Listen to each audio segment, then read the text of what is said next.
வைத்தியசாலையிலே வைத்தியர் ஒருவர் நேற்றைய தினம் அவர் பாலியல் தொந்தரவுக்கு உள்ளாக்கப்பட்டிருக்கிறார். அதற்குரிய கண்டனத்துடன் முக்கியமான 3 விடயங்களை நான் இப்போது சொல்லணும். முதலாவதாக கிளிநொச்சி கரைச்சி பிரதேச சபையினுடைய அடாவடித்தனங்கள். அதன் மூலம் இன்றைய தினம் கிளிநொச்சியிலே இருக்கிற கிளிநொச்சியினுடைய மார்க்கெட் சந்தையில் இருக்கிற வியாபாரிகள் மிகவும் மோசமாக பாதிக்கப்பட்டிருக்கிறார்கள் என்று சொல்லப்படுகிறது. சம்பந்தப்பட்ட அமைச்சரிடம் இந்த கோரிக்கையை நான் வைக்கிறேன். உங்களுக்கு தெரியும் 40 மில்லியன் செலவில் கட்டி வைக்கப்பட்ட 8 கடைகள் திட்டமிட்ட ரீதியிலே 10 மில்லியன் பெறுமதிக்கு அவை உயர்த்தி விலைக்கு கூடப்பட்டு அங்கே வாழ்வாதாரம் இல்லாமல் சிறு சிறு தொழில்கள் மூலம் அவர்களுடைய வருமானத்தை உழைக்கின்ற வியாபாரிகளை இன்றைய தினம் கரைச்சி பிரதேச சபை பாதைக்கு கொண்டு வந்திருக்கிற என்ற விடயங்களை சொல்லிக்கொண்டு, இரண்டாவதாக யாழ்ப்பாணத்தில் இருக்கிற முக்கியமான பிரச்சனை சாவகச்சேரி பிரதேச செயலகம். சாவகச்சேரி பிரதேச செயலகத்தில் இருக்கிற பிரதேச செயலர் தொடர்பான முறைப்பாடுகள் வந்திருக்கிறது. இது சம்பந்தமாக GA பிரதீபன் அவர்களின் கவனத்துக்கு கொண்டு வருகிறேன். நீங்களும் உடன்பாடு என்று சொல்லுகிறார்கள். அங்கே காணி கிளை மற்றும் ICT கிளைகளில் வேலை செய்கின்ற உத்தியோகத்தர்கள் சும்மா இருக்கிறார்கள். அங்கே மக்கள் திருப்பி அனுப்பப்படுகிறார் என்ற முறைப்பாடு இருக்கிறது. இரண்டாவது விடயம். மூன்றாவது, இன்றைய தினம் ஆன்லைன் சம்பந்தமான அமைச்சு என்பதால் இந்த பிரச்சனையை கொண்டு வருகிறேன். கிளிநொச்சியிலே ராமநாதபுரம் மாயனூர் என்னும் பகுதியிலே விபச்சாரம் செய்கின்ற ஒரு பெண்ணுடைய பெயர் ஷாலினி என்று சொல்லியிருக்கிறார்கள். அந்த பெண் தன்னுடைய டிக்டாக் வலைத்தளம் மூலமாகவும் அது தவிர யூடியூப் வலைத்தளம் மூலமாகவும் விபச்சாரம் செய்கின்ற விடயங்கள் பொதுவெளிக்கு கொண்டு வரப்பட்டிருக்கிறது. அது தவிர அதுக்கு உடந்தையாக இருக்கும் Kilinochchi OSC RM Kisan எனப்படுவார்கள், RM Kisan Roshan எனப்படுவார்கள் உடந்தையாக இருக்கிறார். அது சம்பந்தமாக எங்களுடைய பாதுகாப்பு அமைச்சர் மற்றும் போலீஸ் அமைச்சருக்கு இந்த விடயத்தை நான் கொண்டு வருகிறேன். 4வது விடயம் DK கார்த்திக் சம்பந்தமானது. சம்பந்தப்பட்ட மனநோயாளி ஒரு யூடியூபர் என்னை கொலை செய்வதாக சொல்லியிருக்கிறார். அதையும் நான் எங்களுடைய பொதுமக்கள் பாதுகாப்பு அமைச்சருடைய கவனத்துக்கு கொண்டு வருகிறேன். விடயத்துக்கு வருவோம். நாங்கள் நேற்றைய தினம் கிஸ்புல்லா என்று சொல்லப்படுகின்ற அமைச்சர் ஒருவர் ஒரு சில வசனங்களை சொல்லியிருந்தார். ராமநாதன் அர்ச்சுனாவை மருத்துவ பரிசோதனைக்கு அனுப்ப வேண்டும் என்று. மற்றவர்களை மருத்துவ பரிசோதனை அனுப்புவதாக இருந்தால் அவர்கள் மருத்துவத்துறைக்கு, அதாவது ஒரு மருத்துவ சாலைக்கு செல்ல வேண்டும். ஆனால் கிஸ்புல்லா அவர்கள் விடயமாக நான் 1-2 வசனங்களை சொல்லுகிறேன். நான் இஸ்லாம் மதத்துக்கு எதிரானவன் அல்ல.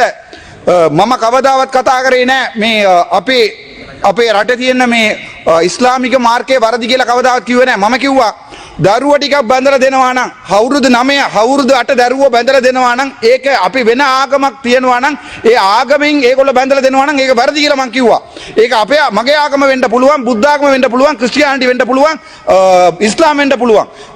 ළමයිව බදලා දෙනවා නම් ඒක වරදි කියලා මම කිව්වා. අනිත් එක ඒගොල්ලෝගේ දැන් මේක තියෙන එක රට. අපි දමල මිනිස්සු අපි අවුරුදු ටිකක් යුද්ධ ආයුධ අරගෙන රණ්ඩු වෙච්ච මිනිස්සු අපි කියනවා මේ රට එක රට වෙන්න ඕනේ. එතකොට සමහරු කට්ටිය කියනවා මේ රට ඇතුලේ වෙන මේ ඒගොල්ලෝට නීතිය තියෙන්න ඕනේ කියලා. ඒක සම්පූර්ණව වැරදි. මම කවදාවත් ඉස්ලාමීය ආගම ගැන කිසි වරදක් කතා කරේ නැහැ. හැබැයි ළමයිව හිතලා බලන්න, ඔයාලගේ දරුව අවුරුදු 9 අවුරුදු 8 ඔය පව් මිනිස්සු පොයින්ට් ෆෝට දෙන්න බෑ. මේක මගේ කතාව, මගේ බලාව දෙන්න බෑ. ඉවරනාට පස්සේ දෙන්න. ඉවරනාට පස්සේ දෙන්න. මගේ බලාව ගන්න බෑ. හරිද? එතකොට මේක සම්පූර්ණ වැරදි. මේකලෝ ආගම එනනම් නිසාම් කාර්ය පෙරම් මන්ත්‍රීතුමා අපේ රටට අපිට ගරු මූලාසන සභාපතිතුමනි මෙම ගරු පාර්ලිමේන්තු මන්ත්‍රීතුමා ඔය ඊයේ කියපු කතාව නැවතත් කියලා ඉස්බුල්ලා මන්ත්‍රීතුමාගේ නමක් කියලා ඉස්ලාම් ධර්මයේ ගැනත් මේ කියන කතාව කරුණාකර ඉඩ දෙන්න එපා. ඩිජිටල් කරණයේදී මෙවැනි අසත්‍ය සහ ජනතාව අතර වෛරය වපුරන කතා කියන්න එපා කියලා මම ගෞරවයෙන් කිල්ලා සිටිනවා. මේකත් මෙතුමාට කියන්න කැමැති. ඕගොල්ලෝ දන්නවා මේගොල්ලෝගේ ප්‍රදේශවල අපේ කෝවිලයක් කඩලා මාළු මාකටයක් අදපු මිනිස්සු මේගොල්ලෝ. අපි කවදාවත් මම කිව්වා පන්සල කඩන්න බෑ ජාපානයේට. ඉතුරු ඇමතිලා ඔක්කොම කියනකොට, ඉතුරු MPලා ඔක්කොම කියනකොට පන්සල කඩන්න ඕනේ කියලා මම කිව්වා. පන්සල කඩන්න බෑ මේ රටේ ආගම කිසි ප්‍රශ්නයක් දෙන්න බෑ කියලා. හැබැයි මෙතුමාගේ ආගමේ තියෙනවා නම් අපේ රට එළියට, අපේ රට ලැජ්ජා වෙන්න නීතිය අයින් කරන්න ඕනේ. මරණොත් මට බය නැහැ. ඒක වෙනස් කරන්න ඕනේ කියලා මම කියනවා. ගරු මන්ත්‍රීතුමනි අපි විශේෂයට අදාළව කතා කරමු. අහිංස දරුව කොහමද බඳලා දෙන්නේ? අවුරුදු 8 අවුරුදු 9 බබාලාව. ඒගොල්ලෝ හිතනවා ඒගොල්ලෝ දන්නවද? ගරු මන්ත්‍රීතුමනි ඒගොල්ලෝ පන්සලේ යන්න බෑ කියලා. අපි විවාදයට අදාළව කතා කරමු. මෙතුමා නවේ මෙතුමාගේ සම්පූර්ණ ආගම ඇවිල්ලා මට කති කිව්වොත් මාව මරලා දැම්මොත් වැරදි නම් වැරදි. ඔබතුමා නවේ හිස්බුල්ලා එයාගේ අම්මා තාත්තා දන්නවා තාත්තා එයාගේ ඔළුවේ මොකුත් නැහැ කියලා. ඒ නිසා සිංහලෙන් නම දාලා තියෙන්නේ හිස්බුල්ලා කියලා. ඒ කියන්නේ ඔළුව නැහැ. ඔළුවේක තියෙන එක හිස්ෆුල්. ඒ කියන්නේ ගරු මන්ත්‍රීතුමනි මේ හිස් කියලා පොයින්ට් එක වල දෙන්න බෑ. ඔයාලට කොහමද පොයින්ට් එක පොඩ ගරු නිශාම් කාර්යපෙරම මන්ත්‍රීතුමා රයිට් ඉස්බුල්ලා මන්ත්‍රතුමා ගැන කියපු සියලුම කතාව හැන්සාට් වලින් කපා දමන ලෙස ඉතා ගෞරවයෙන් අයද සිටින අතර දිගින් දිගටම අනිත් තන්ත්‍රීවරුන්ගේ වරප්‍රසාදයේ කඩවිද විදියට මෙතුමා කතා කරොත් ඒ නව කතාව නවත්තන ලෙස ඉල්ලා සිටිනවා. ඔබතුමා විෂයට අදාළව කතා කරන්න. ඉන්නවා මම දැන් කියන්නේ මේ රට එකම රටක්. මේ රටේ ඉන්න මිනිසුන්ට අවුරුදු 9 අවුරුදු 8 බබා බැඳලා දෙන්න බෑ. ඒක වැරදි. ඒක ප්‍රභාකරන් කිව්වොත් වැරදි. මම කිව්වොත් වැරදි. ඒකෙඩි කිව්වොත් වැරදි. ඒ කොහමද හෙට උදේ යනකොට හිතලා බලන්න අපේ දරුවා ගිහිල්ලා අවුරුදු 9 බබාව එක්කෙනෙකුට බැඳලා දීලා හෙට උදේ වෙනකොට එයාට පන්සලේ ගරු සභානායකතුමා කොච්චර වැරදි කියන්නකෝ. ඒක සම්පූර්ණව වැරදි. ඒක කවුරුන් මෙයා නවේ මාව මරලා දැම්මොත් සල්රාන් වගේ මගේ ගෙදරට ආවිල්ලා බෝම්බේ දැම්මොත් වැරදි නම් වැරදි. ඒක මම ඒකෙන් ඉවර කරනවා. මම අපි බලමු 1983 1983 ஆண்டு எங்களுடைய இனக்கலவரம் உருவாகிறது. அப்போது இருந்த காலத்திலிருந்து 1990 ஆண்டிலிருந்து எங்களுடைய இனம் சில சம்பந்தப்பட்ட இனத்தவர்களால் வெட்டி கொலை செய்யப்பட்டது. எங்களுடைய உயிர் எங்களுடைய உடல் உறவுகள் வெட்டி கொலை செய்யப்பட்டது. ஆனால் அப்போதுதான் நாங்கள் ஆயுதம் தூக்கினோம். 1990களில் கூட என்னுடைய தேசிய தலைவன் இவர்களை சொல்லியிருக்கிறார், உங்களுடைய உடைமைகளுடன் வெளியேறுங்கள். உடைமைகளை எடுக்க வேண்டாம் சொல்லவில்லை. ஒரு நாள் கொடுத்திருக்கிறோம், உடைமைகளுடன் வெளியேறும் என்று சொன்ன பிரபாரின் வரலாறு இது. நாங்கள் இவர்களை கொலை செய்யவில்லை. ஆனால் எங்களுடைய தமிழ் மக்களை இவர்கள் வெட்டி வெட்டி கொலை செய்திருக்கிறார்கள். கிழக்கு மாகாணம் முழுக்க எங்களுடைய தமிழ் மக்களுடைய ரத்தம் ஆறாக ஓடி இருக்கிறது. அது மட்டுமல்ல, எங்களுடைய அம்மன் கோவிலை இடைத்து மீன் மார்க்கெட் கட்டிய இனம் இது. அது பிழை என்றால் பிழை, அது யார் வந்தாலும் பிழை இல்லை. ஒரு விடயத்தை நான் மேலும் சொல்லுகிறேன். நாங்கள் ஒரு பாவப்பட்ட இனம்.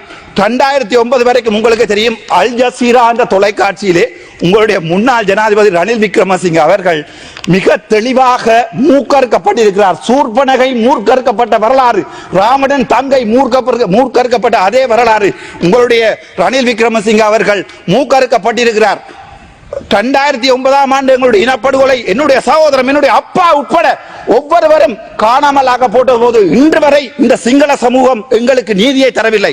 எங்களுடைய தம்பி இளங்குமரன் அவருடைய கருத்தை நான் இதிலே சொல்ல விரும்புகிறேன். என்னவென்றால், தம்பி இளங்குமரன் சொல்லியிருக்கிறார், சர்வதேச விசாரணை இந்த நாட்டில் தேவையில்லை என்று. கவலை என்னவென்றால், என்னுடைய யாழ்ப்பாண சமூகம், எங்களுடைய அமைச்சர் உட்பட அனைவருக்குமே வாக்கு போட்டது எதுக்காக என்றால் எங்களுக்கு நியாயம் கிடைக்கும் என்ற ஒரே அடிப்படையில். ஆனால் தம்பி இளங்குமரனுடைய கூட்டு, சரி தம்பி இளங்குமரன் தான் ஒரு பேரினவாதிகள் என்ற ஒரு கட்சியோடு இருக்கிறார் என்று வைத்துக் கொள்வோம். அவருடைய தலைமை சொல்வதை தம்பி இளங்குமரன் சொல்ல வேண்டும், பாவம் அவன். ஆனால் எங்களோட இருக்கிற இந்த தமிழ் தேசிய கூட்டமைப்பு என்று சொல்லப்படுகின்ற இந்த கேவலம் கேட்ட ஒரு அரசியல் கட்சி எங்களை 16 வருடங்களாக விபச்சாரம் செய்திருக்கிறது. இந்த உள்ளூராட்சி சபை தேர்தலுக்கும் இந்த மாகாண சபை தேர்தலுக்கும் ஒவ்வொரு வாக்குகளும் இந்த தமிழ் தேசிய கூட்டமைப்பு, உங்களுக்கு தெரியும், சுமந்திரன் ஒரு ஆள் இருந்தார், இதுல ஸ்ரீரன் ஒருவர் இருக்கிறவர். இவர்கள் ரணிலுடன் சேர்ந்து 2022 ஆண்டு கோதா ஹோம் என்று கோ ஹோம் என்றை கொண்டு வந்த போது மக்கள் எதிர்பார்த்தது சிஸ்டம் சேஞ்ச். அதனால் தான் 189 பேர் அங்கே இருக்கிறீர்கள். ஆனால் இந்த தமிழ் தேசிய கூட்டமைப்பு என்பது எங்களுடன் ரணிலுடன் சேர்ந்து அவருக்கு சப்போர்ட் பண்ணி எங்களுடைய சர்வதேச விசாரணையை இழிவுபடுத்திய ஒரு சுமந்திரனை எங்களுடைய சமூகம் இந்த நாட்டிலிருந்து திரட்டி இருக்கிறது. அது பரவாயில்லை, நாங்கள் கந்தக காற்றுகளை சுவாசித்தவர்கள். எங்களுடைய பிள்ளை, எங்களுடைய இப்போது வெளிநாட்டில் இருக்கிற என்னுடைய தங்கை தாய், அம்மா செத்தா பிறகு அவளுடைய முளையை குடித்து வளர்ந்தவன் நான். தன்னுடைய தாய் வயிற்றிலே அந்த படங்கள் இருக்கிறது, புத்தகத்திலே போய் பாருங்கள் அல்லது நெட்டிலே பாருங்கள்.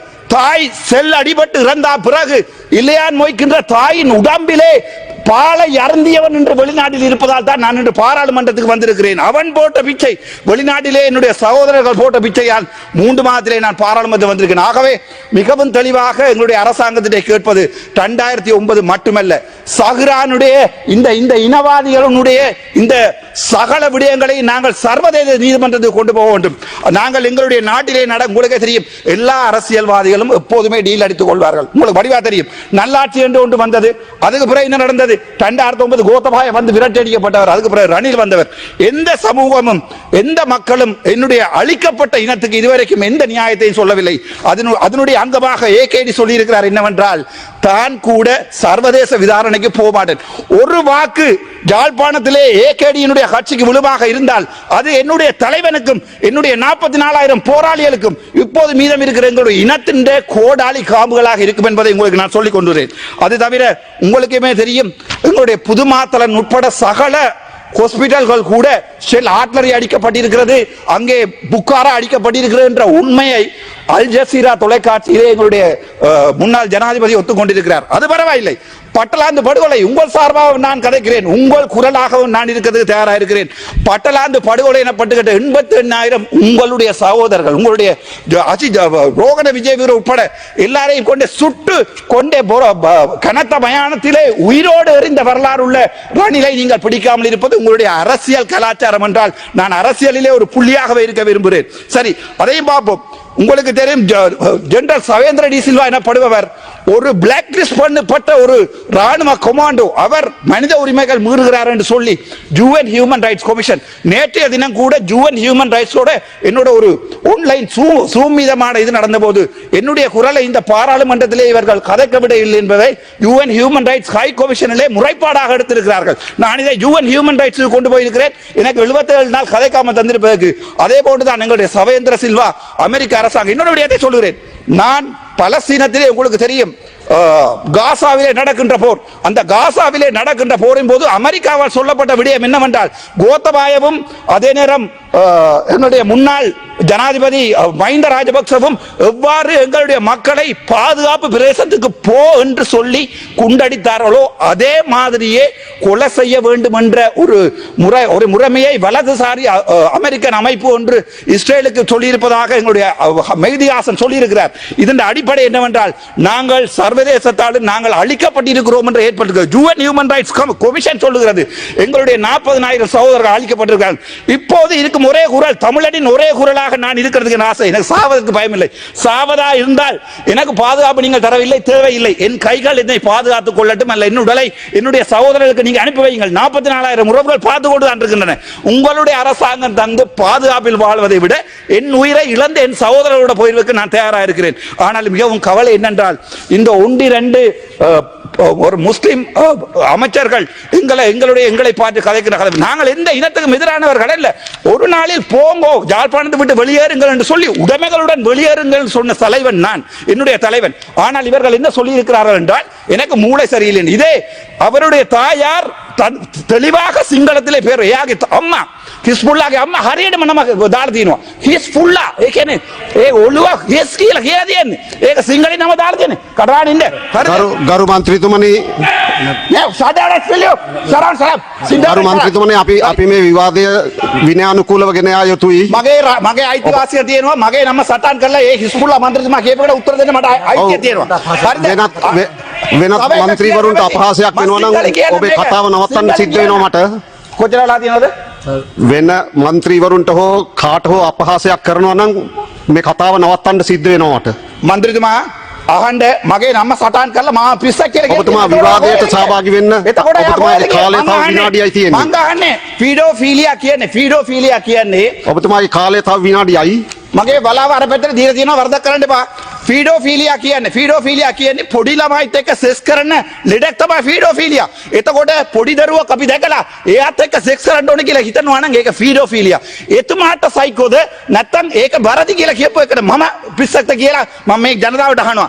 ඒක අමතරව මට කියන්න කැමතියි. මම තපරේ ඉවර කරන්නම්. මට ඕන නැහැ වෙලාව ඔයගොල්ලෝගේ වෙලාව අරගෙන මට කතා කරන්න කිසි ඕමනාවක් නැහැ. හැබැයි මගේ වෙලාව දෙන්නේ නැහැ කියලා UN Human Rights Commission එකේ හයි කමිෂන් එකේ මම කියලා කම්ප්ලේන්ට් කරලා දිනවා. ඒක බලාගමු අපේ රට වෙනුවට. ඔබතුමා මාතෘකාවට අදාළව කතා කරේ නැතුව කාලය ගෙවිලා ගියා නිකම්ම.